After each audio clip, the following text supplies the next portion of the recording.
Merely Bo, the great Z. How you doing, buddy? I don't think that was me. That wasn't you that time. Okay. That was odd that it went from like normal to Paulus, and then when you started talking, there was a whole other level. Yeah. Are we all leveled out now?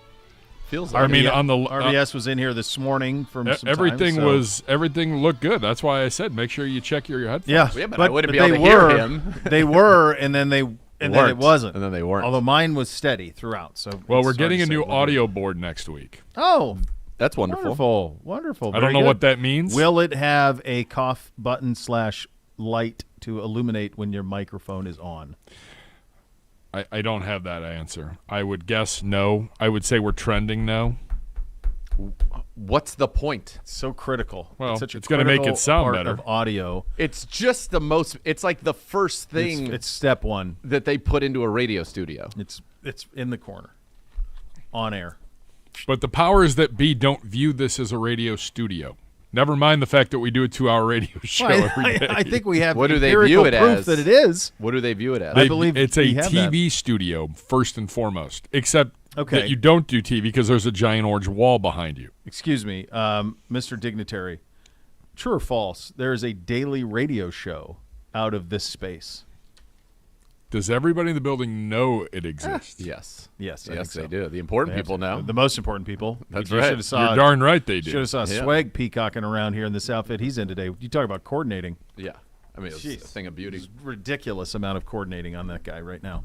I would say that if you were to count up the number of hours of radio that were done in this very studio, compared to the number of hours of TV that have been shot in this studio, has there been any TV shot in this studio? I don't believe so. Anytime I ever did TV, it was always down there. Well, we're live streaming right now. No, but I mean TV. Like TV, we were down there in that studio. I'm assuming that's where you still go. Yes. Was down there. Yes. All right. Okay, I feel like that's a pretty open shut case for us. I would agree. Yeah. But I feel it's like that's never question. I should clarify. It's not the current people that believe that this. Okay. They're the former regimes from previous long ago regimes. past believed that this was a TV studio first. Well, we're living in the present. Number one. Number two. My real question is, Gibbe. Yep. Have you mentioned it and or advocated for the on-off cough light system in here? Yeah, there's a significant cost to doing it. It doesn't feel like that's true. It is because each one of those on-off cough strips, which we have the button is here. You have it, yeah. We have that. But like if you were to buy like the radio one, like there's a processor in each one of those, and if a processor goes like each one of those is like $250-$300. I'm not kidding. Okay, so hold on. Listen, guys, there's a Johnson rod in those things, and those Johnson rods are $250 a piece. Okay, so wait. Anything? I don't know what a processor. Hold on a second. Let me just go to the That's more what they important were part of for it. The Departed. So the microprocesses. Yeah. So you're saying, in a worst case scenario, we're talking $750 to $900 to do this, and you just call that expensive? The problem is then you have to rewire everything. Because that has to be wired into the board. I'm hearing a lot of excuses and not a lot of can do. I mean, we say that that's what I'm hearing. We're talking about $900, $1,000 to get this done. Can we go fund this? Maybe please don't. Yes. I don't want innocent people donating money to us. I think we could earn $1,000 in an instant. You know what I'd be willing to do? If we could raise $1,000 on a GoFundMe for the light, I will match it to the charity of the Browns choosing. Out of and then I want Zagura to install it since he thinks it's so easy. No, I don't. That's not his job. Not my job. No, we have people. Maybe it has to become that. That way you appreciate it more. Well, I would appreciate it. I worked at Sirius. And they had it in every studio that I went to across the country. And I did my Sirius show from many states. A great many states. Yeah. All of them had it. So the light's critical. Yeah. That's for a Big E engineer. That's not for a Big T talent. Yeah, I feel like you should assist him. Big E's everywhere. I bet it's easy for them. I bet it's as simple as simple can be. I'm telling you. No more. I would say. So you think it is. They had it. Okay. They had it in the old K&R studio that was like out in the middle of nowhere, in the middle of fields, and they all had on every radio station has it, except for us. But so it's hard to do. So it's every very hard. Local radio station in the country is able to do it, but a giant NFL company, a corporation, one of 32 multi-million dollar companies, you're saying aren't able to do it. That's what you're saying. Just because you are a multi-million-dollar company doesn't mean we have a multi-million-dollar budget. I heard $900 a second ago, so I'm still confused. I'm confused by I'm confused by your tactics. Are you confused by his tactics? Yes. My one buddy says, I'll pay just to stop Zagura's constant beep about it. That's because he's your boy. Perfect. Yeah, apple doesn't fall far from the tree in the Gibby circle. That's for sure. All right, I'm going to get to the bottom of this. Good luck. Godspeed. Yeah, we don't. I just think if you were truly an advocate, this would be done. That's what I think. You're the head honcho. It says so on your desk. Lots of things that I do. I'm going to get a basis. concrete You're answer just a small on this. smattering of it. I'm going to get you a concrete answer. I'd like on you to how ask long and this how takes. difficult it is. How I did. Okay, That's exactly what I'm asking. Yeah. I'm asking someone who absolutely would know, right. who would be able to get it. Would be able It's to have from the your morning abilities. job? That's right. Yeah, he's a good one. He would know. He would know how long it would take. He would know how hard it would be. Right. Whatever that answer is, and knowing him, he's a little bit like the SNL character where he's like, move, like that. He's got that attitude. He does. To him. So like that would be the tone I'm going to get back. So what he sends back to me will be the most difficult way it could be done correctly, but most difficult. That's what I'll get back. So we'll have a real feel for this. I think the bigger shock, though, Gibby, not shock, it's on brand, but that you do not want it. You don't want it. You do not want the on air. No way. I'm all about it, but I know the issues that it will be to get those installed in here. All right, I think we'll see. So you're essentially going to need a new table. No, you're not. No, you're not. Honestly, you could just put it up there. You could put a light up there, over there. Put the light wherever you want. Put the light. I don't even need to have it here. We already have the cough. This is cough. All that you need is you're on. I'm back. See that? You see it? That solves it. Yeah. All right, we're going to get to the bottom of this. Now, if only Zagura could do that coming in and out of break, right? Well, but he can't. I can't see it.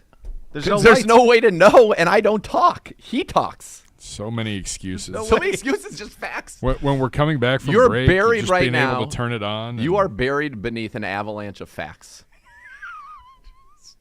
Just ever fact pouring I can't wait to hear back from. on. I can't wait to hear back from the engineer. When they get like the Wile E. Coyote and like all the boulders are falling, and then one more just keeps one more. Right. All right, we had our final training camp practice today. It was sadly moved indoors because of weather. We live in the worst. This is the most ridiculous summer of all time. So last night I did an event down at the stadium with The Voice, the great Jim Donovan. The top dog, Hanford Dixon. We're putting it on for a big partner of the Browns. I got out of there, I want to call it 8:45 I'm writing that last down. night. Mm-hmm. I already know where you're going. Into one of the most insane deluges I've ever seen in my life, not to mention the fact that I wouldn't go 3 seconds without lightning, some of which was very close, some of which was streaking across the sky, some of which was to the left, some of which was to the right, some in front of me, behind me, everywhere. Yeah. When I went from, you come out of the stadium and you go, Gibby, you like come down around to that parking lot and then down to get back up onto 2, I guess it is. That was totally underwater. So I'm like, electric car, water, electricity and water. I don't know if they mix, but what else am I going to do? I'm not going anywhere else. Got through that. I was like, okay, at least that was like a little bit. Then when you make that off of 2, I think you get hit 90, then takes you up to 77. You know that part that curves like through downtown? Yeah. To get off of 2 onto that, I had to go through like a literal lake where it was water when I was going slow and water was like going over my hood. I made it. Never great. But like, what the heck happened? And then lightning's going off. Like, I'm telling you, I saw some of them within 50 feet. We had they had boats on 90, didn't they, Gibby? Is that what you're saying by Lakewood? There was like a river. They were doing water rescues on I-90. I mean, they had rafts like on I-90. I feel like a friend of mine I went to high school with, by the way, happy birthday, belated birthday, Sue Toth. I bet he's for the on-air. She and her husband were on their way home from her birthday dinner. They were on I-90 right before Rocky River. Like, car is literally, the water is over the seats. They took a picture. The fire department has to come get them in a boat, take them to an ambulance waiting where the water is not. Like, they rescued like 10 or 12 people. In my life, I've seen that thing flood twice, and it's been this summer. Yeah, it's nuts. That's it. It's nuts. We had it's been a good run, kids. Strange that it was just eerie. Like the boy, like Buddy did not appreciate the weather at all. Oh my God, Garrity was not in a good place in any way, shape, or form. Got terrified. Sick to his stomach. Like he was just shaking. It was not great. Yeah, not great. But it was crazy how the lighting went from like it was like green outside, and then it was like yellowish, and then it was black. By 8:25, pitch black everywhere. I was like, this is nuts, man. And then it lasted throughout the night. This morning it was still doing it, and it's coming back, right? After 7 o'clock, it looks like. It took me about, in what a drive that normally takes about 25 minutes, for me, took about 45 last night because you just couldn't go fast. No. And you said it came in waves. Like it was like at 8 o'clock, at 11 o'clock, at 2 in the morning, at 4 in the morning might have been the worst one. I mean, it was shaking the house. Yeah. So I tried to have a talk with Asa Woody, and I said, Asa, you've heard thunder how many times in your life? You're still here.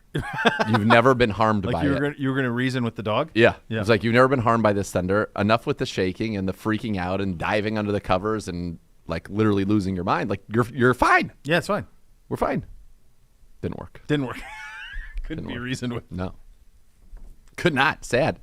Sometimes when I look into Asa's eyes, I'm like, this dog gets it. Like we're communicating. Last night I did not feel that way. Oh my gosh.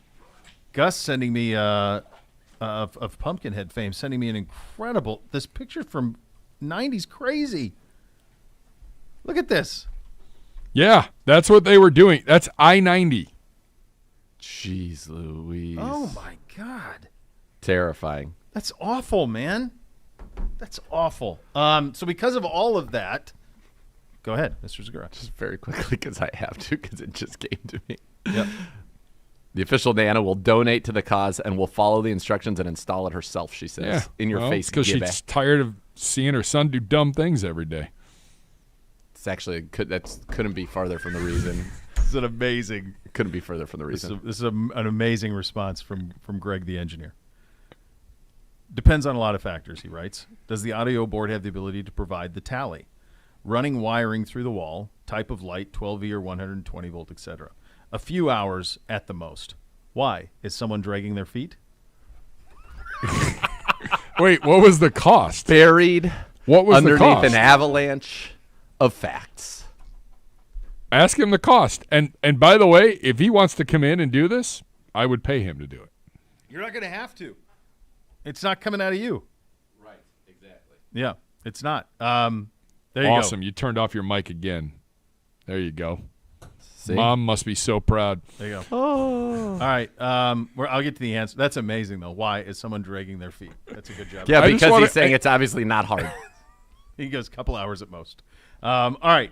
We did. So because how of do the you weather. Feel? I mean, the guy's been completely undressed right here at the trial of Gibby. He's like, this may have been more of a slam dunk than the trial of Pedro or the trial of Pete Prisco, which were both complete demolishings. That's right.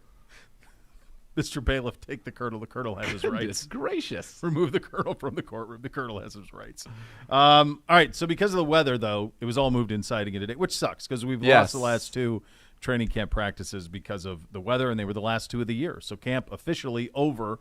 Although for all intents and purposes, to me it felt like, and you guys were here, to me it felt like Sunday was the last camp. I thought like what the fans got on Monday was basically a game week practice they got to see.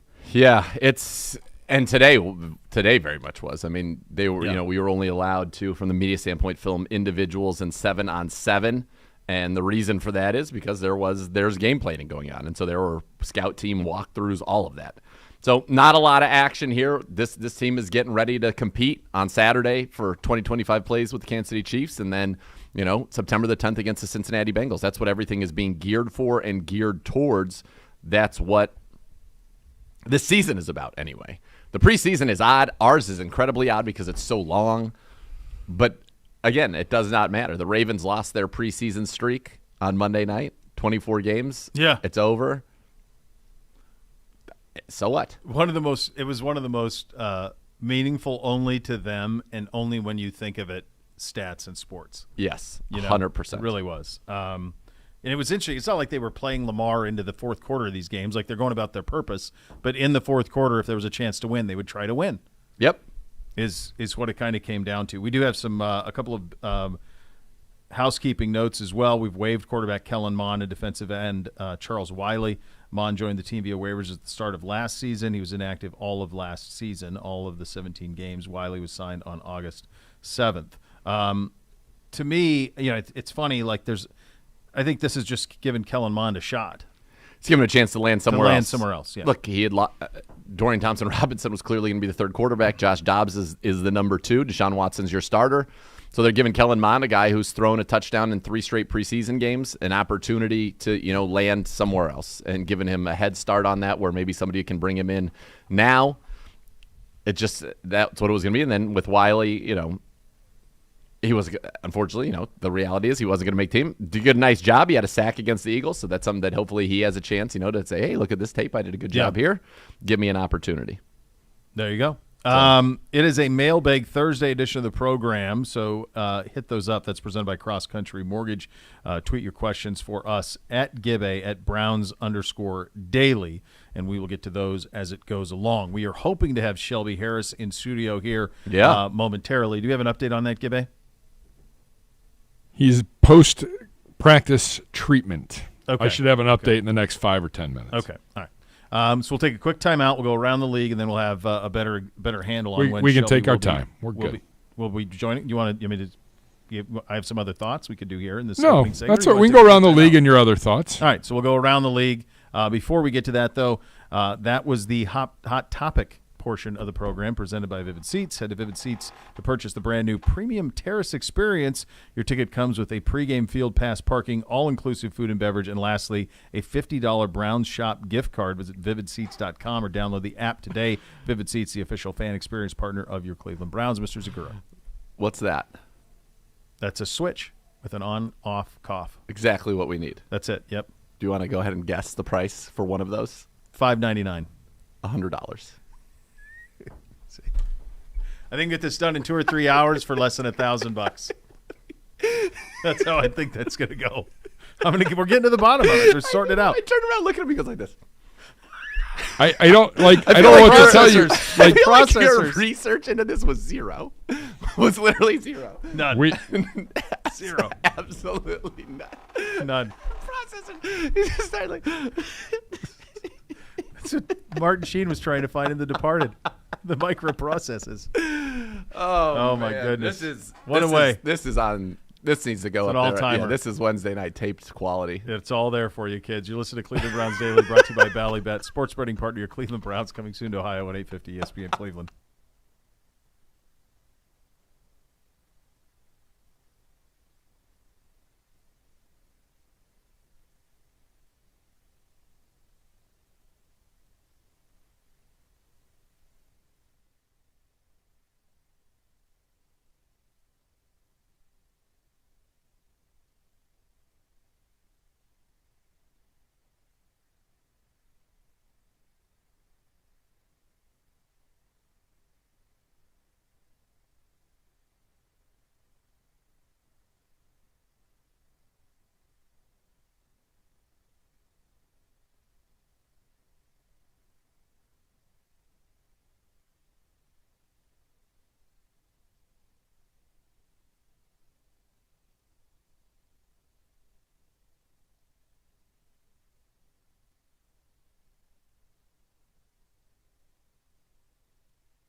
To celebrate the 18th Cleveland Brown being inducted into the Hall of Fame, Tide Cleaners has an incredible offer, $8 off any order of 18 or more. Just mention Browns at drop-off. Tide Cleaners, your one-stop shop for all dry cleaning and laundry service needs. Visit TideCleaners.com to find the location nearest you. Some exclusions may apply.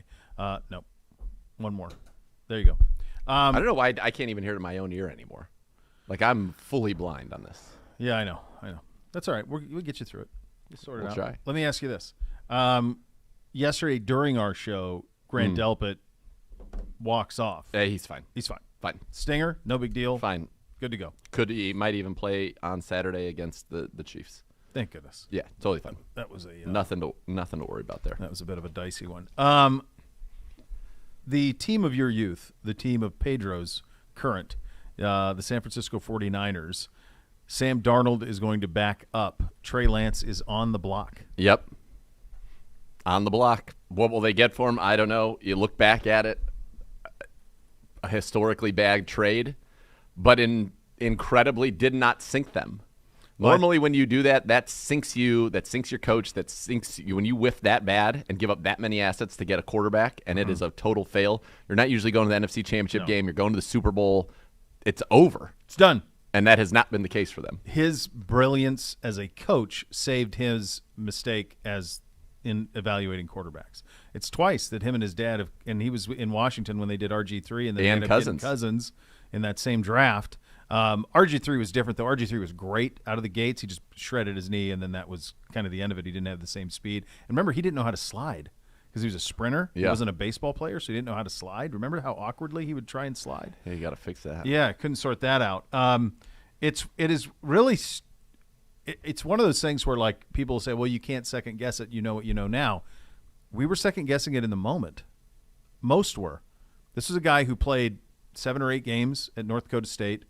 They played that one game, that one COVID game just for him, and he wasn't great in it.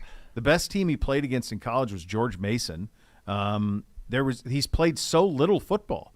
He's at the same age as DTR, and there's a stat that I saw yesterday where he has attempted what amounts to like 400 passes in that time, in the amount of time since he came out of high school, the same time DTR did, and DTR is like 4,000. I was looking for that. That's the one. Yes, somebody tweeted that out. I was like, 5 years at UCLA, astounding. All the preseason. Like, how could you ever know what Trey Lance is?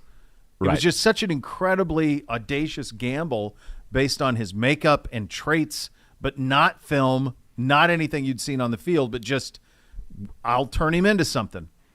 That when I saw those numbers, I'm like, that is insane, the amount of football that he has not played relative to somebody in that same recruiting class. Yeah, it doesn't even make any sense. It makes sense when you can have Shelby Harris. In fact, he's right. Hey, there he is. He's going to join us here in studio coming up next. How about it? Listen to Cleveland Browns Daily on 850 ESPN Cleveland.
If you want to experience the 2023 Browns season, some of the best seats in Cleveland Browns Stadium, visit lakecom.edu/Browns for your chance to win 2 field seats for the 2023 season, courtesy of Lake Erie College of Osteopathic Medicine. Sweepstakes ends on August 30th. So we just met Shelby Harris here. By the way, welcome. Yes. I just feel like you're going to be. We have great friends of the program. Yeah, it feels like he's on the fast we track. just had a tremendous conversation off air about NBA players and greatness, which led into a car conversation. I feel like there's a chance you could become a great friend of the program right away. I hope so, man. I hope so. I like it. Welcome. I like that. Yeah, welcome indeed. Welcome here, and great to talk to you. You know, you look at this team and you see all the talent on it, but then especially the thing that's most amazing is I look at those you guys up front. Man, this is a group. This is a group, man. I said the same thing.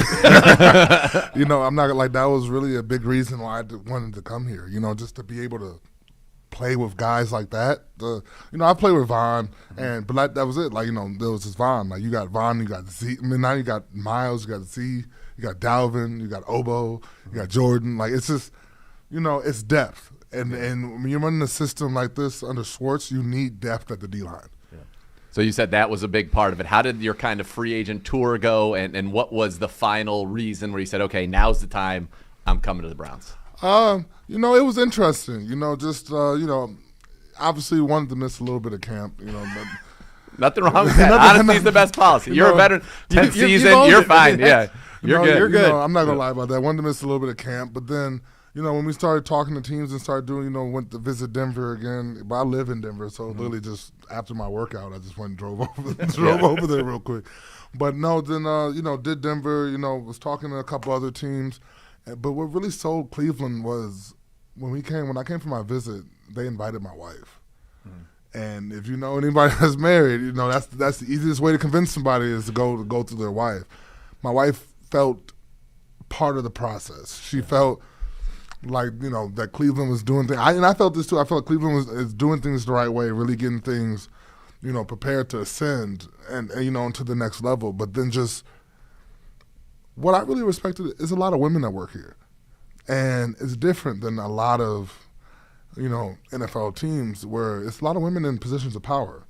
Yeah. And I really respect that whole, just the different viewpoints that come and it just seems like From top to bottom, I've really enjoyed everything about the Browns. It's been A+ organization has really been it's been really cool since I've been here. That's awesome. Great to hear. That's great. That's awesome. That's great. They ought to make the next level is next. We'll see. We'll see right here. That'll be in the Browns promotional packages going forward. That's awesome though, and you can see it on your face, obviously, how excited you are to be here. So that's kind of maybe some of the off-field side that helped you get here. You mentioned on the field, you have a theory, right? Okay, I know what it's going to be like to play with Miles and Za'Darius, but now you're actually doing it. So is it matching up to sort of what you expected and what you're seeing in practice? Yeah, 100%.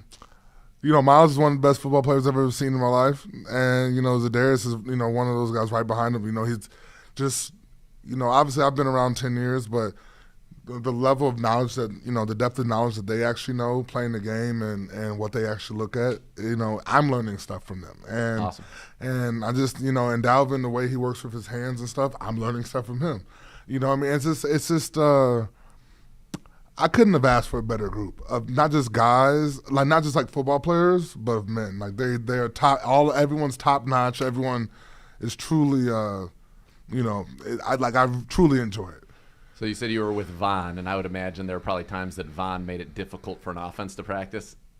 Miles, it feels like every play makes it difficult for the offense to practice. Have you ever seen, would Von be the only person you've ever seen kind of in that stratosphere of doing that? Yeah, because, Miles just messes everything up every play. And Von was like that, but, man, I'm just telling you, it's just, man, it leaves me, I just look at it sometimes and was like, damn, he's good. He's good. Both A&M guys, both Texas A&M guys, both high. You were with Von when he was among the very best football players, period, in the game. Miles wants that. It feels like that he wants to be part of that. You see the work ethic he put into it. We've noticed a difference in him. Obviously, you're new to knowing Miles and all of that compared to what we've seen in previous seasons. Do you sense that with him specifically that that is important to him too. He's already considered one of the best players in the game, but to reach that point where Vaughn was, that rarefied air of like, that's the guy. Man, just being a game changer. Yeah. You know what I mean? Just I've seen it before where Vaughn just completely goes, and even if he's not getting the sack, he's disrupting the play every play. And I feel like, that's the level that Miles should be on. And then just with everybody else on the D-line combined, I just, it's tough for me to see how you can match up. Yeah. But, once again, everything looks great on paper. You got to go in there and actually do it every play. You got to go in there and actually make the plays and be where you're supposed to be and run the scheme. And, I've never met this group is, a very talented guys, but a bunch of people that want to learn. Yeah. Which is awesome because when you take that talent and you apply yourself to it, that's how good becomes great and great becomes transcendent, which Miles certainly has a chance to do. And this defensive line, I think, has a chance to do. Dalvin was talking about this the other day. When you're in a pass rushing situation now, you're going one-on-one. Yes. How attractive is that to be on the inside of a defense when that's the case? Well, you just know they can't waste any time on us on the inside. They got 2 all-pro guys on the edge. And then adding Obo into that, man, he just brings the whole switch up with his speed and his sneaky power. Yeah. It's just – that's one of the reasons I signed him. You know what I mean? And then also the conversation you had with Jim Schwartz and the style and guys – who play up front usually really thrive with Jim's defenses. Man, it's just it's a defense where a lot of people are trying to run it now. It's giving the D lineman freedom to go up field and make plays, and the linebackers play off the D line. And I've never really had that luxury of playing in anything like that because the last 6 years I've played in a 3-4. And so you only get limited opportunities where you're actually hitting a hole and going fast. And, so this type of defense is truly a D lineman's dream. It's something that, it's you get so happy and excited talking about, because once you actually get it, and it takes a while to get it because those instincts you've built playing other schemes is still in you. Sure. Mm-hmm. You know what I mean? And it's just you have to truly, work your way out of those, those instincts and develop new instincts in order to, really take advantage of this defense. And so it's just, I love it. You know what I mean? I'm still learning. I'm still working to get better every day, but it's a D lineman's dream. Yeah. I'm happy, number one, that you're here. Number two, that you're going to be a great friend of this program. And number three, that I know this is a statistical anomaly, but we got you in an odd number year. You look at your odd 2017, 5.5 sacks, 2019, 6, 2021, 6, 2023. Here we go. Going for 10, baby. Yes, go for 10. Let's go. Yeah. When you see a team like, all kidding aside, you were there when we were in Philly and you were kind of just getting acclimated, but you see a team like Philly last year, I think had 4 guys with double digits in terms of sacks. They had 70, I think 15 more than anybody else. Do you feel like this team has that where because of what you talked about, there are going to be guys in advantageous situations? You know it as well as I do. Offensive line play around the league, it's tough to find 5 guys. And now we have the ability to say, that's the weak spot, and we're going to attack it and exploit it. Man, it's easy to, to say, we need to get 70, we need to do this. But at the end of the day, we got to go week by week, and we got to go out there and bust our tails and do what we do. We can't sit there and try to emulate anybody. We have to be us. And, if that's 80 to 100 sacks, great. You know what I mean? Great. But the one thing is this, I came here specifically because I thought we could win. Mm-hmm. And I don't give a crap about, the sack numbers as long as those W's keep piling up. Absolutely. I love That's that. A veteran radio stop there. There, you got that. Good job out of you. That was really good job, buddy. That's veteran stuff there. You mentioned that idea of coming to win, and you mentioned you live out in Denver, and you saw what happened when the Nuggets, finally won a championship and what it meant to the city. Of course, they've had a lot of winning out there. The Avs have won it, the Broncos in recent years as well. But you think about what is your perception of this fan base, and what is your perception of what winning big here would do? Man, so it's actually funny. So one of the women I work with in Denver, Katie, she's one of my PTs. She's from the Akron area, and so I've been hearing about the dog pound, this whole off season about, dog pound, woof, woof, woof.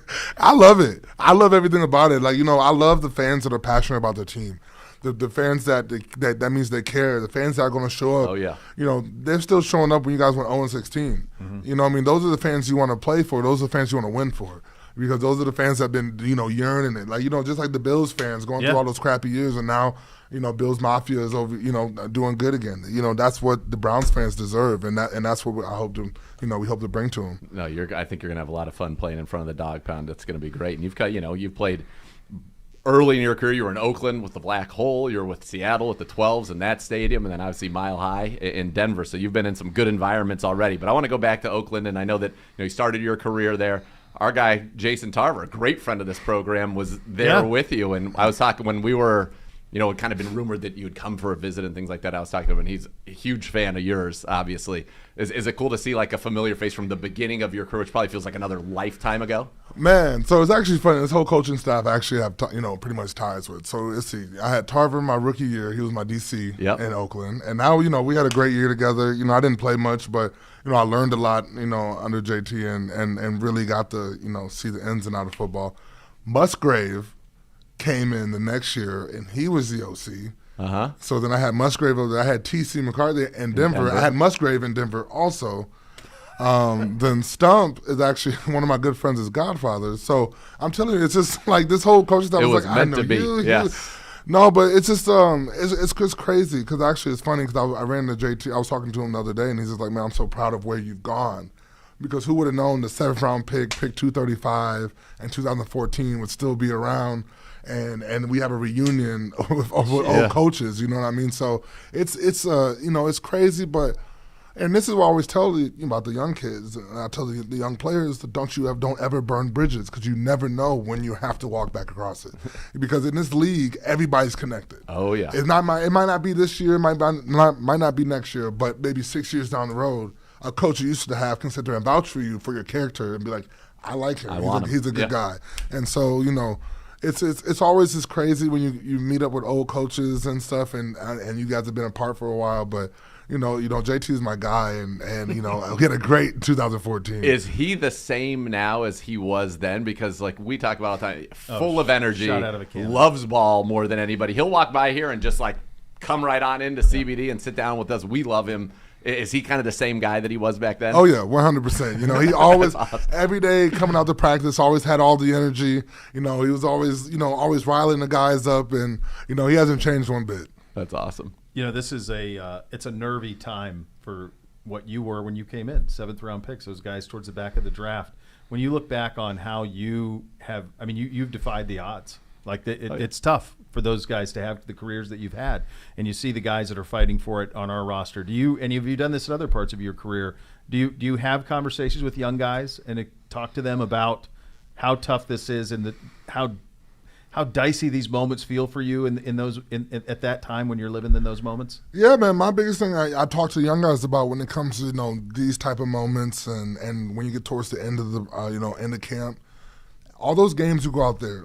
You are auditioning for 31 other teams also. Mm-hmm. And when we have those joint practices, you're auditioning. This is what they're for. They're for them to get a look at the back end of your roster to see who they can take. And I always say this, if you're not a starter, hey, that special teams check is still the same. And you never see a team make it to the Super Bowl with crappy special teams. Yeah. You got to have some want-to it. And, all that money comes in is still the same. So you need to go out there and bust your tail because really most of the time, unless you're like a D lineman, special teams is your way to the roster. Hmm. You got to find a way to make the 53. Yep. You just can't be worried about if you're going to play or not. You got to find a way to make it because if someone goes down, then you get your chance to play. You don't want them to have to go to the street to find somebody when you could just be doing your job and doing things well on special teams, and then you get a shot. And in this league, it's unforgiving. You might only get one chance, and you better be ready for it. And then so, I just try to be honest with the young guys. I try to keep it real with them and just tell them, like, this is what the league is. This is the type of animal it is. You got to know how to, navigate it. But when your chance comes, you got to be ready. Are you going into coaching when your playing days are over? I was just going to say. Yeah, I'm ready. Team president. Yeah, let's go. Really, yeah, it's really This is a tough time for the bottom of it, right? Yeah. I mean, we're going to lose 40. Yeah, you got to get to 50, go from 53, and then you'll bring back another 16 or so. But certainly 23, and some of the guys here on your practice squad will be from other places, or maybe on the bottom of the 53. But that's the thing, practice squad is not the end. No, I've been on my whole first and second year. I was up and down practice squad. It's not the end. It's still having your foot in the door. Yeah, right. You're in the program. Yeah, exactly, and that's all that matters. Is you just want to be able to have your foot in the door, so that when it opens, you're ready to get in. All right, a couple of fun ones because I feel like you're big. Number one, I can't help but notice a tattoo on your arm. Who is that? What does it signify? So it all goes into one. So this is my grandma. Okay. And she passed last March. Sorry. And so this is her portrait, and then it's her favorite flower, the carnation. It's a carnation. It's yellow, but I'm black. You can't really see yellow on my skin. And then the one thing my grandma always used to tell us, before she hang up the phone, and it's that old Spike Lee movie, Do the Right Thing. Yeah. And she always be like, "What did Spike Lee say? Yeah. Do the right." I'm talking about every single time before you'd hang up the phone. And then it always be like, and she'd always say, "Do the right thing." And so that's just like something that's always been ingrained in my mind, from everything. And I try to carry her legacy on with me, to this day. That's awesome. And I thought, and this is the cover art for it's the font. Yeah. So I just really thought it'd be something special. And then on the back of my arm, it says, "From dreams to reality, round 7, pick 235. Come on. Awesome. Come on. Yeah, I was going to have other, but I think we just, that's it. We'll this was a great pleasure. He'll be back. We have more time. I hope so. Thank you, guys. Anytime you're walking by, you're welcome. Love Come on in. Great Shelby here. That's exciting. Good. That was fun. Very exciting. All right, so we have a second hour of the program coming up next. Or do we? Well, we may. Cleveland Browns Daily, 850 ESPN Cleveland.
This would be a senior swag. That's all time, right That's there. an all-time That's move out of all swag. time.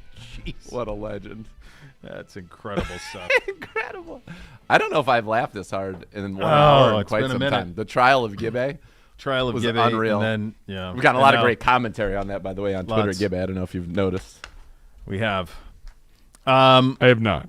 We have we mentioned the Dalvin Tomlinson. We'll get a little of that for you coming up here in just a second. We had Shelby Harris in studio. That was impressive. Loved it. I loved his candor. That was great. Yeah. I loved his outlook on a lot of things, and I'm thrilled that he's a member of the Cleveland Browns. And you know what? Do the right thing. We could all. That's not a bad way. Love you. Yeah. Do the right thing. Do the way right to end things. calls. Yeah, that'd be a good way to do it. I'm going to use that on my kids. Yeah. Just do the right thing. Just do that's in that tone. That's really it. Like, forget all the rest. Just do the right thing. That's what you got to do. That. Yeah, you're gonna be just fine. All right. So we will have, just so our fan base understands, we had a second straight training camp practice canceled in terms of one open to the public. The weather got us again, so we were inside this morning. Yep. We can update one of the things we spent a lot of times yesterday talking about was the injury to Grant Delpit. That's a nothing burger. He could be playing as early as this Saturday. Yes. Beyond that, you have a game. So we'll fly tomorrow. You guys will fly tomorrow? Well, he's not. I'm flying. Well, right. Well, he's flying Saturday. Yep. He'll be there. So you've got your team is flying tomorrow. What time, Gibbe? We'll leave here probably around 2:30. Okay. So you leave tomorrow afternoon, and then game will be played Saturday. You fly back Saturday, and then Tuesday we've got to be down to 53, but that initial 53 isn't necessarily the final 53. Yes. So I know that there's a lot of like panic over that initial in conjecture. Tomato. By the way, if I did that, he would be laughing at me. You don't know how to talk. I know it. Idiot. I know it. You, it's like, well, Gibby and I get a lot of good in the bank. You guys, it's all vitriol. I don't know why. I love the guy. It's love-hate. It's right. I love, he hates. The idea that you just shower him with love and he just rejects all of it. It's crazy. Yeah. Boy, just been a real monsoon of love. Monsoon of hate. It's an avalanche of facts. Facts are unemotional. This will be the last on the light thing that I would say. Oh, I don't think so. No. This is it. The dead horse. No, he'll let it go. He's going to let it go too. I have his word. He will. You have no such thing. For the rest of this show. Fine. You will. In. Gibbe, you should not be the human shield for the non-light. You didn't build the studio. I it know is not this. your fault. Right. I know. Nobody's blaming you. No. So I know. I don't have all the answers slings for and this. arrows. I'm just going for the all lights. Right. It's not on you. He fights us though. Right. And so don't. Just you a shield. He's a spear himself. You should come on over to this side. And then we can all go. And then, but then what kind of show would it be? And then we're the three best friends that it would be one that didn't involve Mike's not being on and right. But like then it's just a show where everybody agrees with each other. Well, no, we don't have that. That's not true at all. I don't think that's it. We're not asking you to change who you are as a human. We're saying on this particular issue, you're not. You do that. You can fight me. You're taking bullets for something you shouldn't take bullets for. Well, and you're shooting bullets at us. All right. Okay. When it should be the opposite. Right. All right. So we did the Lance thing. Did you guys see the? Did you see the Ryan Clark apology this morning? I pulled that up because doing? What's he doing? Like, why is he apologizing? Oh, I thought he was coming at you again. No.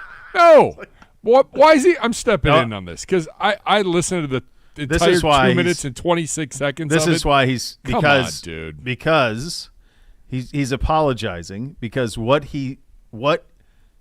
his words were misconstrued by Tua Tagovailoa. He was trying to make a joke about Tua and the fact that he looked like he put on some weight. Yep. Tua took it personally. Spoke about it, and then he said, "Probably owe you an apology." Yeah. Me trying to make light of a situation, which is all I was trying to do. Trying to be disrespectful. Right. I thought he handled it really well. That's the mea culpa. And in the media, he is on a nice rise right now. Ryan Clark? Yes. Yeah. So I think he's saying, look, I don't want to have any issues with any guys who are certainly star quarterbacks in this league.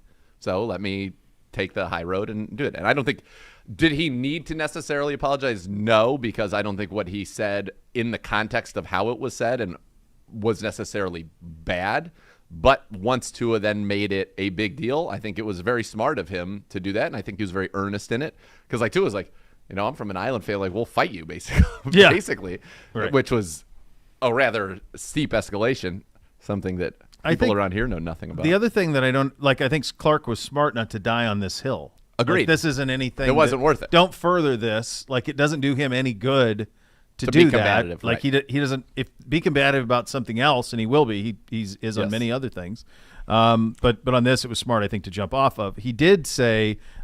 This is the other thing. So he said earlier this month there was a lot of attention about George Pickens is more talented than Justin Jefferson. I mean, Pickens was it's not like that's that crazy. Pickens was a 5-star. Pickens is insanely talented. He's a 5-star receiver, best receiver in the country coming out of high school. He went to Georgia. It was never talent that was an issue with George Pickens at Georgia, or it wasn't talent that kept him out of the first round. It was everything else.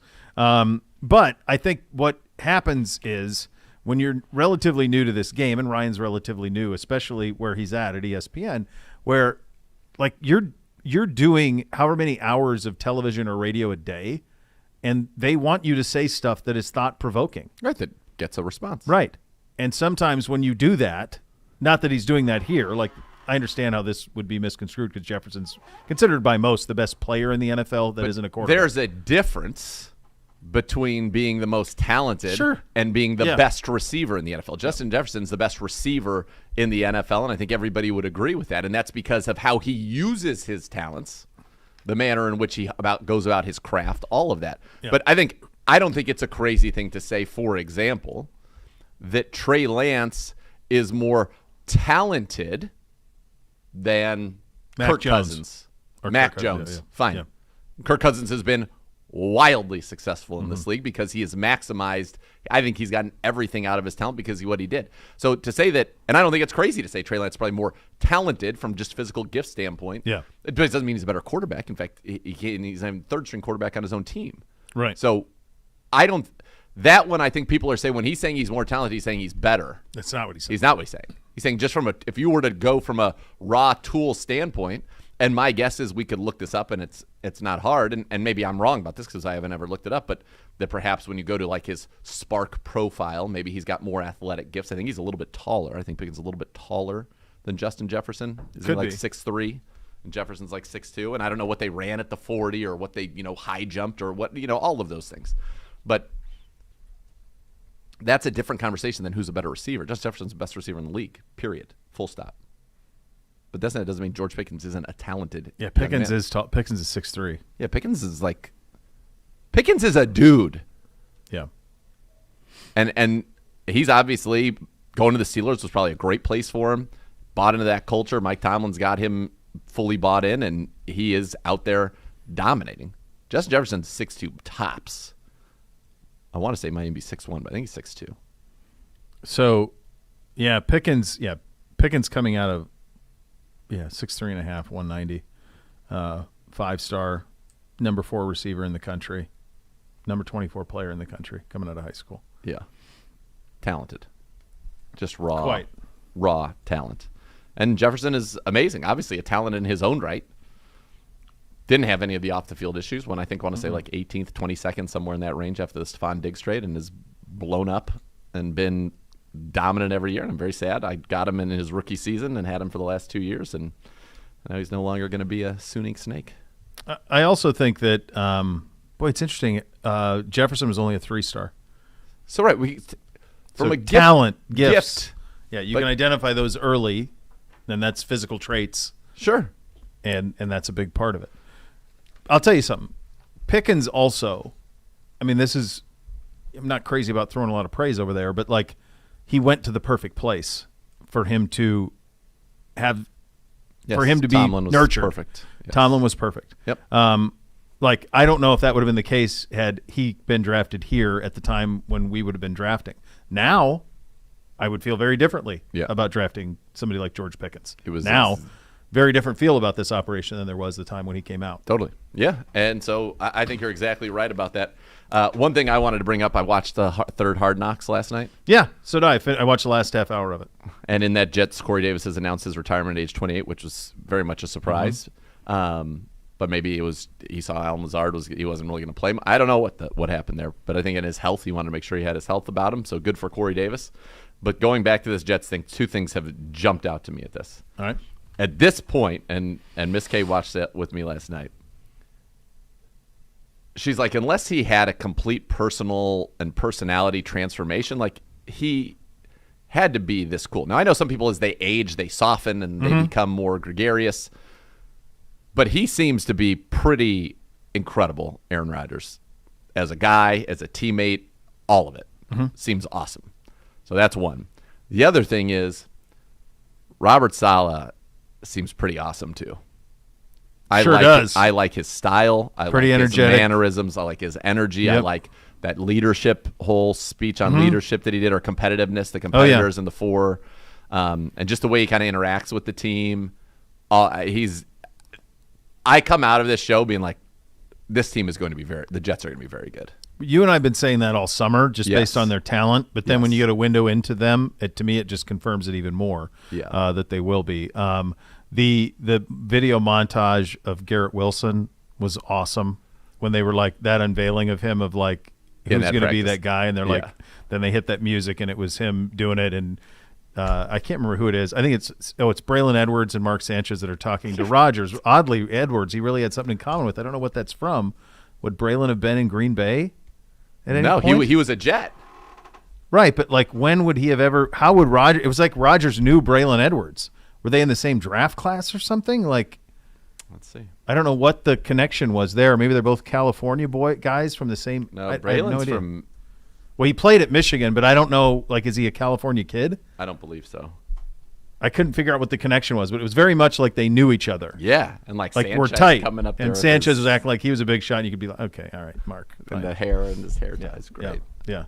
I don't know what the connection is. But anyway, they were talking about, about Garrett Wilson, and Rodgers, like, just looks Edwards in the eye and just goes special. Special, yeah. About how quick he is in and out of breaks and all of that stuff. No, I agree with you on the first point about Aaron Rodgers. Now, we've never been exposed to this much of Rodgers. No. Ever. So, no idea. I will say I find him incredibly likable on the golf events.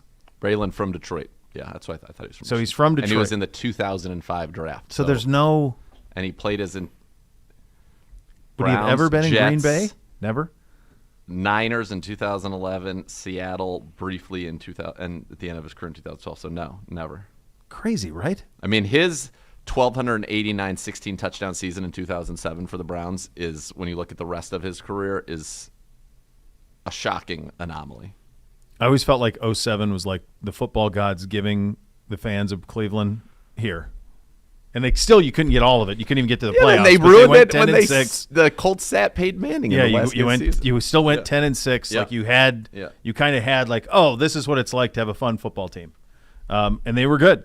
Very, very good. He was great. And Winslow was good that year and all of it.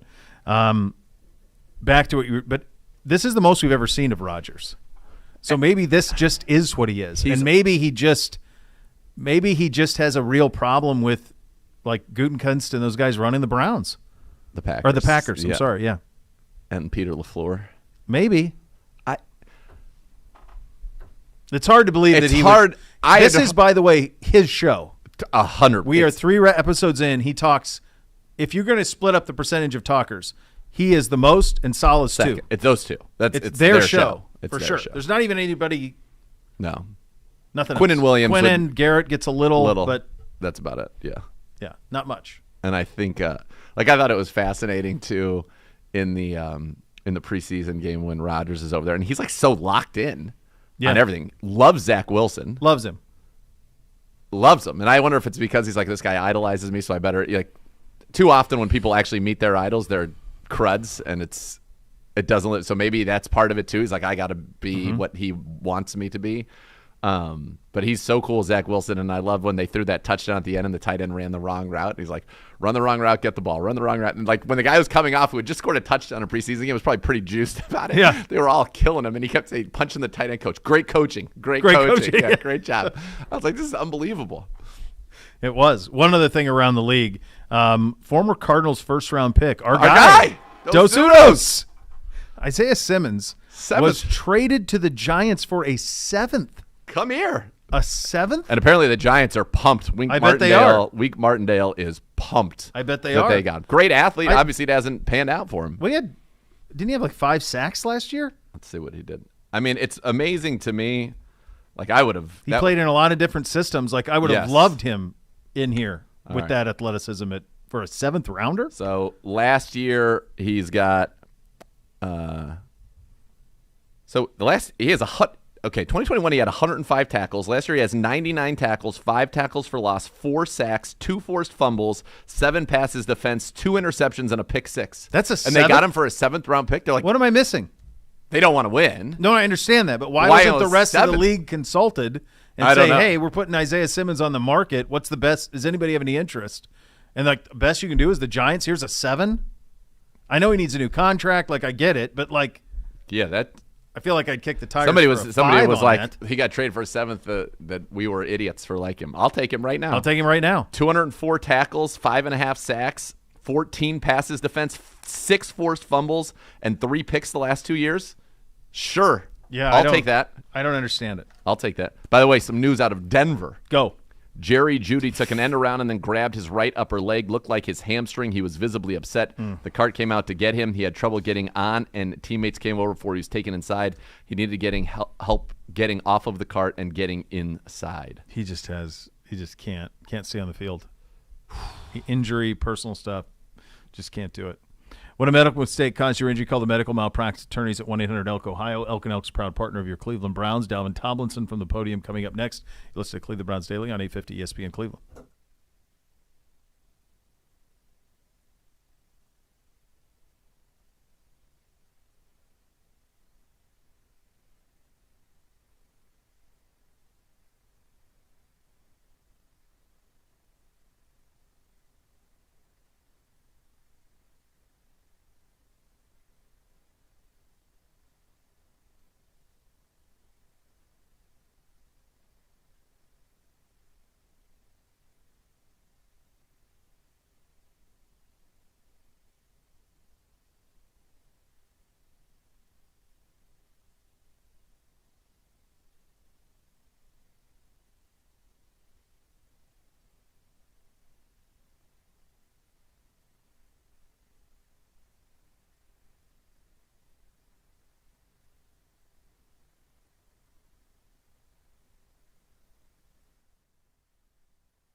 And be part of one of the most passionate fan bases in the NFL. Join the Browns season ticket member waitlist today for the best chance at securing tickets for all home games in future seasons. Don't miss out. Go to clevelandbrowns.com/tickets or call 440-891-5050 to reserve your spot today. And now let's head to the podium. Our other defensive tackle, Dalvin Tomlinson. So Dalvin, Shelby's You're down. A little bit longer, still ramping up. What's it been like kind of getting to know him and playing alongside him in this defense? Shelby, one of the funniest people I've ever met. But it's been good. He's been picking up the defense well, and he just blended in with all the guys as soon as he got here. And great guy, great player, and I feel like we're building some good chemistry already so far. What's his sense of humor like? Everywhere. I don't know. I feel like he got a lot of dad jokes too. Yeah, so that was shocking for me. But he's been in the league. This is his 10th season, if I'm not mistaken. But he got some good jokes and stuff, and he brings some good energy to the D-line room too. How have you seen the younger D tackles grow over the course of the last 4 weeks or so? Oh yeah, they've been working day in and day out, and Siaki, his explosion off the ball now as compared to when he first got here is crazy. And his technique with his hands and converting the pass rush and play action pass, and like Jordan and the other guys as well, is just super explosive. And just Tommy, his quickness off the ball, I think he's probably one of the quickest ones out of all of us. And it's just those guys that keep coming out here every day to work and just continue to grow. Is the way that this defense has kind of made some splash plays, even through the depth in preseason games and practice, is that something that makes you think that, this is what the regular season is going to look like? Is that energy? Oh, yeah. Oh, yeah, for sure. Just because we have the old guys cheering on the younger guys, when everybody makes plays, everybody's excited. There's no selfish guys on the team, and everybody's selfless. And just like you've been seeing in the preseason, the excitement, we have to carry that over to the season. Is it a glimpse of maybe what you guys think Jim Schwartz is going to be able to do in tenfold this year? That's the game plan. How much does it help you? I mean, we've seen it in the preseason, but I'm sure we'll see it in the regular season. You guys kind of do those line changes, like big drives. Yeah. How much does that help you as one of the starters to kind of get that rest? I feel like it's great because we're fresh. Everybody's fresh. Everybody's coming to play on the same exact level as the starters, and the second guys rotating in, the young guys who's just got here this year. And it makes you that more excited because in the fourth quarter you're not going to be fatigued for playing like 60-something plays already, and the team might be going fastball or something. We always find a way to rotate, and everybody's fresh. Andy Reid said that the Kansas City starters might play a little bit in this game too. So even though it's just a preseason game, is it still kind of exciting to think about going up against Patrick for a little bit? Oh yeah, for sure. I remember my first year in Minnesota, we played against him, and the starters played the same thing. And Patrick Mahomes is a great quarterback, and we always love a challenge up front. So we're trying to get to him and affect him throughout the time he is in the game. And just to go against the starters and stuff is always so exciting to get you ready for almost like a real game day. To go back to those joint practices against the Eagles, obviously another Super Bowl caliber team with a really mobile quarterback. Like, what do you think you guys learned from those couple of practices? I feel like one of the biggest things is that coming back the next day and making adjustments and things like that. If you had success the first day, you have to make sure you carry it over, and being consistent is the key. And if you had a big play, you got to make sure you have to kind of drop it a little bit and get ready for the next play. Have that energy carried over to the next play, just so you could be prepared for in-game situations like a snap of a finger. Something could go different in the game, and you have to be able to react to it. What's the biggest thing you feel like you guys need to see Saturday to kind of come out of that feeling like, okay, we're where we need to be going into getting ready for the regular season? I feel like what we're targeting to go see is for just us up front is just consistency, getting off the ball, making plays, and just not splash plays, making more of a wave of a tsunami, and just keep going and just keep getting better and just keep building with the energy on the D-line and just passing that energy back to the DBs and everything. With guys on the front that can maybe move around a little bit like Darius Smith, what does that kind of versatility provide to the defense and to you in your game? It's crazy because me and Z played together last year, and I got to rush off the edge too. Big boy, like the offensive tackles, and like big guys out there. So it's super fun, and it just makes the game that more exciting because we could show a lot of different looks that people probably aren't expecting. And Zadarius is a guy who could play. He could play anywhere. He's just that athletic, and I'd be messing with him like I'm gonna move him down to a nose, and I'm going to end the whole series or something like that just to make him mad. But it's super crazy, and the game planning is going to be super exciting for the upcoming season with that. I know when we talked to Shelby in Philly, he mentioned like coming into this D line with the guys you have, plus like playing in the Jim Schwartz team. I think he said it was like a dream come true. I guess, like, to hear a guy say that, number one, when he's coming into the unit that you're on, what goes through your head, and do you think that's a fair way to describe a Jim Schwartz line? That's a great way to describe it. Just because as a big guy, you come into a room and everybody's accepting, everybody's caring for the next guy, and then as a big guy, you get to make plays in this defense. You don't have to just hold up blocks the whole time. You could go get some TFLs, get some QB hits, some sacks, and stuff like that. And it's built for us to be more productive up front. So I feel like that's something you pray for your whole football career since you was a kid playing D-line. So Jason Kelsey was talking in Philly about you guys, and he talked about just the intelligence, that is required to play up front in a Jim Schwartz defense. Can you kind of expound on?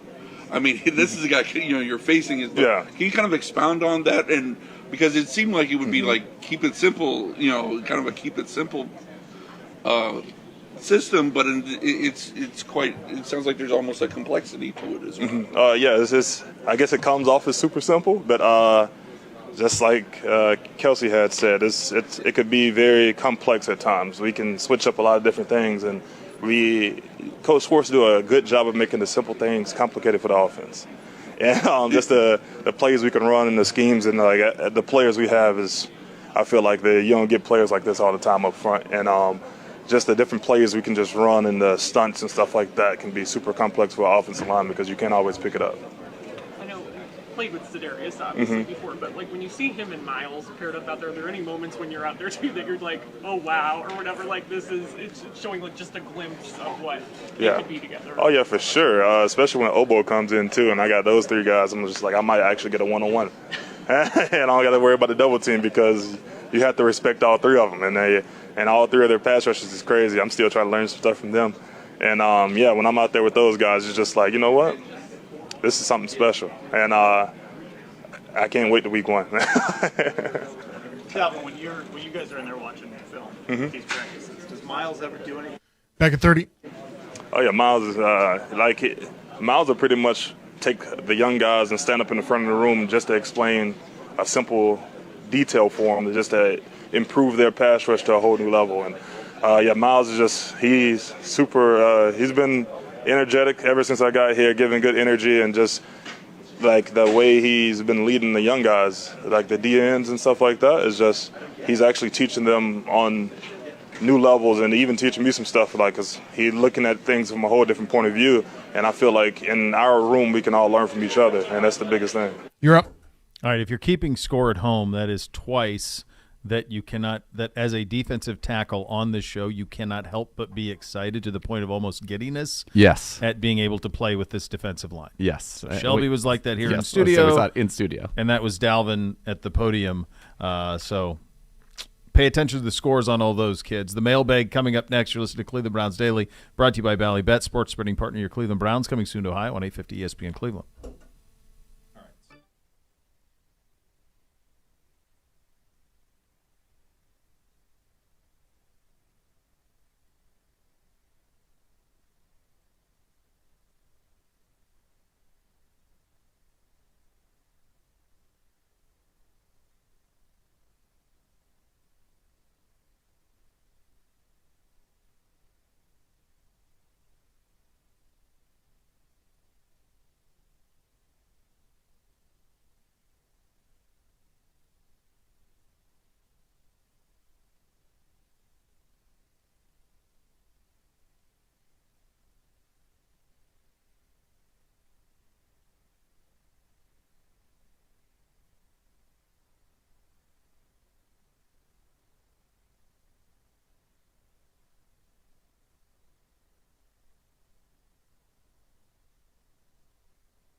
Browns fans, avocados from Peru will be at Seven Hills Meyer, location 1 to 3 on Friday the 25th. Stop by to enter the Ultimate Football Sweepstakes for your chance to win the 2023 Ford Lightning Electric Truck. Play games, win prizes, meet Hanford-Dixon as well. For more information, visit the Cleveland Browns Facebook page, and you can find it there. Time for the Mailbag, presented by Cross Country Mortgage, the official mortgage partner of your Cleveland Browns. When it comes to financing, we always get you home. Visit ccm.com today. Equal housing opportunity, MLS 3029. Hello, Gibby. Hi, boys. How you doing, man? Hey, it's raining out over the lake again. Coming in. Look at it. Special marine warning. Here we go. I got the note from the 6th. We're moving inside already. I think we're making the call for practice. We're going indoors. That's where we're at. That's where we're at. I don't okay. Just get it over with. Get it over with. Not gonna ever get over with. This is what it is. Didn't you have the stat for me that every weekend since Father's Day it's rained? Yeah. I don't think it rained this past weekend. I think it ended that run. I don't think it rained over the weekend. I could be wrong. I thought don't know. It did Sunday I don't know afternoon. what days or what. Didn't it rain Sunday afternoon? Or am I wrong? I don't know. It feels like it rains every day. Every day. Every day. Yeah. I don't think you're wrong on this. All summer, it just feels like it. I don't know. We had that good stretch, I want to say, in June. There was a stretch where it didn't rain. It was drought-like. Yeah. In June. Yeah, it was right after I put in my lawn. So our June and August were inverted. Yeah. Yeah. It was great. It was 5 weeks. Yeah. It was literally up till short. Father's Day. Yeah, it that's didn't rain from Memorial Day to Father's Day. Yeah, lovely. Bring it back. I'm fine at this point. Great. Tweet at the show at Browns_daily. Ethan Rubo. Jim Carrey coming. He's got a lot. Let's go. Ethan's come out of nowhere. This is a Bobby. That's usually Some Bobby's in the competition. mix, and Ned's been in the mix before. But Bobby! Hey, Bobby! Jim Carrey or Will Ferrell? I think it's got to be Will Ferrell. I mean, so if you're doing it if you could say you could have the cat, I think it is Ferrell is the answer. But I also think if you were to take all of us back to the mid '90s and say that this is what Jim Carrey and Eddie Murphy actually are very similar with their careers. There is a stretch where it's just banger after banger, and then it derails a little bit. The same thing happened with Eddie. So Ferrell's the answer. I'm it's a taking better Will catalog. Ferrell. Yes, he's always was funnier to me. Same Than Carrey, but Carrey had a run. Dumb and Dumber though is elite. Dumb and Dumber is Ace Ventura into Dumb and Dumber is pretty good. awesome. Yeah. All right. I'll spin it this way. Will Ferrell on Saturday Night Live or Jim Carrey on In Living Color? Ferrell. Still Ferrell. Definitely Ferrell, but In Living Carrey Color was unbelievable. Holy moly. The Fire Marshal Bill. Yes. Unbelievable. Yeah. I'll tell you the Clown. The one where Homie the Clown. The one where Carrey was the host of SNL was unbelievable when he hosted SNL, and he was at one of the skits. He was the pool guard, lifeguard guy, and it was a dog pool thing that he was watching over. It's amazing. Yeah, very good. I think Ferrell's probably Farley wasn't on as long. I feel like Ferrell might be the number one SNL guy ever, and I know that's a heavy thing. The Great Sandu. I mean, I still think it's Ferrell. Ferrell had a 10-year run on that show. Everything he did was a you're saying bombshell. Just on SNL? I'm saying just on SNL. His SNL run, I think, is the best. I think for somebody who, if you're just looking at SNL, Phil Hartman would have to be way up the list. For sure. Bill Murray. Well, but I think Hartman's more like Bill Hader. They have this specific thing that they can do, and they can be in every skit. They can play the dad, and they can also have their own characters and stuff. Yeah, the voice allows him to be the serious. Ferrell's kind of in a Mike Myers world. Every character he created was a good. Hit. Yeah. You know? Yeah. David Whalen, if scientifically they showed it was better to use mouthwash before brushing your teeth, would you make the change? It doesn't matter to me. Sure. If it was better, I would. It's a random question. Just asking. Sure. Maybe he's a big mouthwash guy. Bo, with FIFA to the wayside, how badly do you beat NBC in Madden? Are the Browns your version of Real Madrid? Does he have Real Madrid, to earn the right to play the Browns? Real Madrid. No, sorry. It's sad. I wish that it was half as fun as FIFA.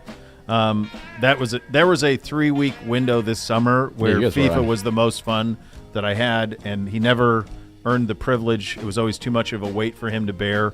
Even when he played him, it was a consistent 3-0 or 2-0. He even hooked up with Z on the sticks and played. Yeah, it was fun. That was fun. I hate Madden, despise it. In fact, it's so funny that this question is today. So last night I was like, football got canceled, and I'm like, I had more time than normally I have. And I went down there. I'm like, it can't be this bad. Like, it's impossible that it could be this bad. I actually thought about linking up with you. You should have. So you could have shown me, but I didn't know what you had going on. Didn't you have an event? I thought you remember you saying you had an event. Well, tonight, let me know. So, tonight, yeah. If we don't have practice, I will. Yeah. So so we were playing it, and I was like, I played the opener us against the Bengals, and I threw it every time. So I threw it. I'm like, I don't even care about trying to be real. I just want to figure out passing the football game. Yeah. Right. So we're playing on All Pro. And I'm trying to spin it around. I end up going I took the interceptions way down. So I ended up going 22 of 47 for 300 and some yards, but 4 picks, 4 touchdowns. It's the same thing. And at one point, but at least you threw some incompletions. That's because I took the AI down on the interceptions, because otherwise they just dropped them. It was doing the same stuff, though, where the corner, any zone, you can't drop it over the first line of the zone. It's a huge flaw in the game. Yeah. It's the window that you have to be able to throw to. Any NFL quarterback can throw to the window. Yeah. And they don't allow it. These ridiculous backhand slap down nonsense. And I was so pissed.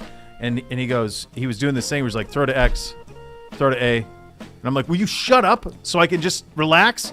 And under his breath he goes, yeah, this looks real relaxing to me, Dad. It was a great line. So is he good at it? I don't know. I think they play on a different level. Probably. I reject playing on anything other than All Pro. I feel like that's where I should be. Yep. Now I haven't played it consistently in a very long time, but I'm not having much fun with it. I'm in, dude. Let's do it. Yeah, I need a tutorial. So I can kind of show you what I'm looking for. Yeah, Campfire Races. Pace, I can't get it. With a question for Z. What's your favorite Terry Funk moment or match? RIP, by the way, to the great Terry Oh, man. Funk. R.I.P. The Funker. Roadhouse, right? Wasn't the Funker? Oh, my yeah, God. He's unbelievable. He's got Roadhouse. the unbelievable line in Roadhouse. It was the end of, I want to say it was ECW Barely Legal, I think was the pay-per-view. And when it ends and he's in the ring and they're all just throwing the chairs in the ring at him, it was awesome. The Funker's all time, man. R.I.P. Legend. Him and Cactus Jack, they would tear it up, baby. The line in Roadhouse when Sam Elliott comes out and Funk is among those who are beating up Dalton. Sam Elliott comes out and Funk goes, "Mind your business, Dad." Oh, yes. Gold. So great. Mind your business, Dad. And Really, somehow Elliott, yes. all Elliott does is pull his hair in a ponytail, and then he fights like this. Elliott fights he's got a bear nut like this. It's the most obvious. Elliott's never been in a fight in his life by the fighting. He's like a pugilist? Yeah, like a pugilist. It's ridiculous. Oh, God, that's good. That makes me really happy. Fourth and Brown tweets at the show. Now that training camp is officially over, who are you expecting to turn up the most on Saturday and make their case for a roster spot?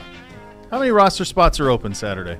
I think Jordan Wilkins has a little bit of buzz here. I think he has a chance to make this roster as the third running back. And I really think he's the only one who has a chance to make this roster as a third running back and truly stick through cut downs and all of that if he has a good showing against Kansas City. So that would be one. Keep an eye on Tyrone Wheatley, the tackle. I still think, David Bell's got to show me something. He's going to get a lot of benefit as a third-round pick. If Short's got 2 years, he's probably going to get a couple of years. Austin Watkins, obviously, and then you flip around defensively, Jordan Elliott, although we heard Shelby Harris mention Jordan Elliott as a guy that he felt like was a dude. Jordan Elliott, Maurice Hurst, Tommy Togiai in that room. Linebacker, Mahmoud Diabate, Tony Fields, and then if we see Awak and Tak, are they actually ready? It's one thing to get back and to be able to come out, are they actually ready to play football in 2023? And then on the back end, Cam Mitchell, Mike Ford at corner, although I feel like it's Cam Mitchell's job, and then kind of just the balance of DeAnthony Bell, Ronnie Hickman, Mike Ford is that last DB, whether it's a safety or a corner. Those are some of the battles, I would say. At AKMan42, Bishop, going moose hunting in a few days. Would love to hear Bo's suggestions on a gentleman's approach to beverage ideas for moose camp. The usual beer and whiskey is good, but getting a little old. I mean, that's what you do. That's what hunt camp is, man. It's beer and whiskey. That's what it is. It's beer. They used to do a thing. As a kid, when we would do it. By the way, I hated hunt camp. Hated it. Loathed it. But when I did have to do it, I would notice that by the end of the night, like my dad and like uncles and all this stuff, like they would always, you want a whiskey ditch? Oh, okay. So it seemed like it was this big fancy drink, right? So as I got older, I'm like, what were they drinking? What the hell's a whiskey ditch? It's just whiskey and water. So as I got older, I'm like, you guys are just soft. Yeah. You're just watering down the whiskey. Down your whiskey. You bunch of losers. Grow up. God. Idiots. That's possible they were drinking some. Let's have a little Bobby whiskey. fun. Bobby! Hey, Bobby! What 2-hour chunk of history would you want a video of if you could have any video of any point in history? Oh, my God. It's a bold question. Any That's video? kind of deep on a Thursday. Like, would I get to know the absolute truth of it? If you do that, assuming if you have the video. Yeah. Well, I would say that there's a lot of video of, for example, JFK. But that's the first thing they jump maybe to my you mind. don't have that. We don't know like exactly if you could do what happened. If you could do the real truth on like the full breakdown, from walk me after, through. Yeah. That would be I would fascinating. be fully into that. That's good. So that would be one, and then the other would be for me. That might be. I like that one. That from might be the one, yeah. and then maybe the moon landing. Yeah. Take me through that whole journey. Yeah, I feel like we almost can't. We don't have those type of things anymore. No. You know. I agreed. I mean, you still hear people say, "Well, if we can put somebody on the moon," that right? was a long time ago. Yeah. You know. Yeah, brother. Yeah. What do you wish grew on trees? Joy. Money. A money tree. But then you couldn't say, what do you think, money just grows on trees? Fine. To your kids? I would give that What up. do you think? I would give that phrase up just for that. Yeah. Boys and girl, looks like your money tree's really coming along. Come on. Sucker sent some good roots, buddy. Look at that sucker. Hey, Gibbe, I'll just go out there, couple of trees. There you go. There you go. If you won the lottery, what would not change? Oh, gosh, a great many things wouldn't change. A great many things would not change. Wouldn't change. I would. The only thing that would be, it's like the Gump line. One less thing to worry about. I would have a change. winter residence in Paradise Valley. That would change. I would still do this, although some days I might say, Gibbe, why don't you handle Browns Daily today? Just give me a heads up. Yeah, there you go. No, I don't think so. I think you. I don't think so either. At this point, I think that's something. If that question's asked to me at 25, that's different than being asked to me as a man in my 40s. Yep. Fair. If you could bring back any canceled TV series, which TV show would you choose to bring back? Oh man, like that didn't get to like run its full course. You mean, or just anything that I want to come back? So, if Game of Thrones could have ended, if he would have written the books, I would love to restart that, having not finished it with the correct finish. I would love that. Would be great. Another one that I enjoyed thoroughly. I like that. I love the genre, like the whole Sopranos world. I just love that world. That was a fun world. Yep, it was a fun world to live in. Yeah, it was good. I wouldn't mind. I would love to see, and this isn't, I guess, a cancels. I mean, like what Deadwood was, but applied to other things in that time. So it's not really a cancel series. I'm just trying to like bring back like Deadwood, but have it be on one on what's his name? I read the book about it. Hickok. Wild Bill Hickok. Yeah. Yes, like I want a series, like an HBO series on Wild Bill Hickok. That's what I want. Yeah, I think there. So did you know when Milch pitched Deadwood, it was originally pitched as Rome, as he was going to set it in Rome, and it was about because it was always never really about a person. It was about a city. Sure. And so it was about the rise of civilization and how civilization can come out of nothing. So originally it was pitched as Rome, and instead they pivoted to Black Hills, South Dakota, Deadwood, and then they have all the characters that come with it. So then HBO then did Rome at around the same time with the rise and fall of Caesar, which was great. It's really good. But yeah, I think all of that period stuff I'm into. That. I just feel like I'm hoping that maybe the Yellowstone, like if we weren't having this writer's strike, it feels like Yellowstone with 1883, 1923, like people, those are really popular. Like people still clamor for that stuff. Yes, and I would love to have like an HBO style series on the Revolutionary War, signing of the Declaration of Independence. Like no one's ever done that. All of that. They greenlit a David McCullough book, 1776, which I've read. Great book. Awesome. Like, just make that a series. Yes, please. And thank you. There was a time when they were going to, and then it just got bogged down, and they didn't get it done. I don't know. I feel like it'd be great. Awesome. It's great. Yeah, I don't know. Might be a little bit of what we need around these parts. Might be.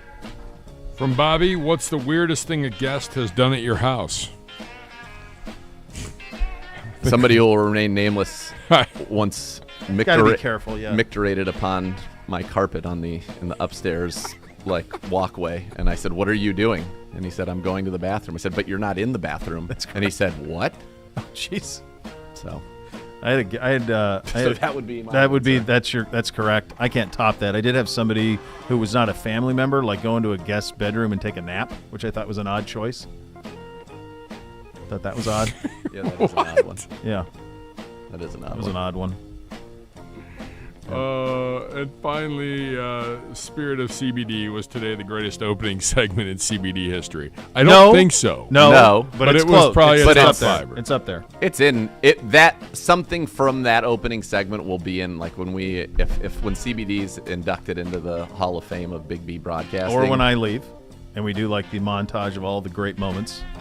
Then we'll have that in there. So much more to come. You're listening to Cleveland Browns Daily on 850 ESPN Cleveland.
And it's Bo here from my team at Renew Home Exteriors. Now introducing that new Ascend composite clad siding featuring that beautiful deep grained look in 20 available colors. Keep that just installed look for a lifetime with the low maintenance siding. Plus, with Renew's price match guarantee, you can be assured you receive the best price for your exterior project even after you buy. Renew Home Exteriors, superior products, superior service. Visit RenewEstimate.com for more. I like the Hard Knocks. I still like it.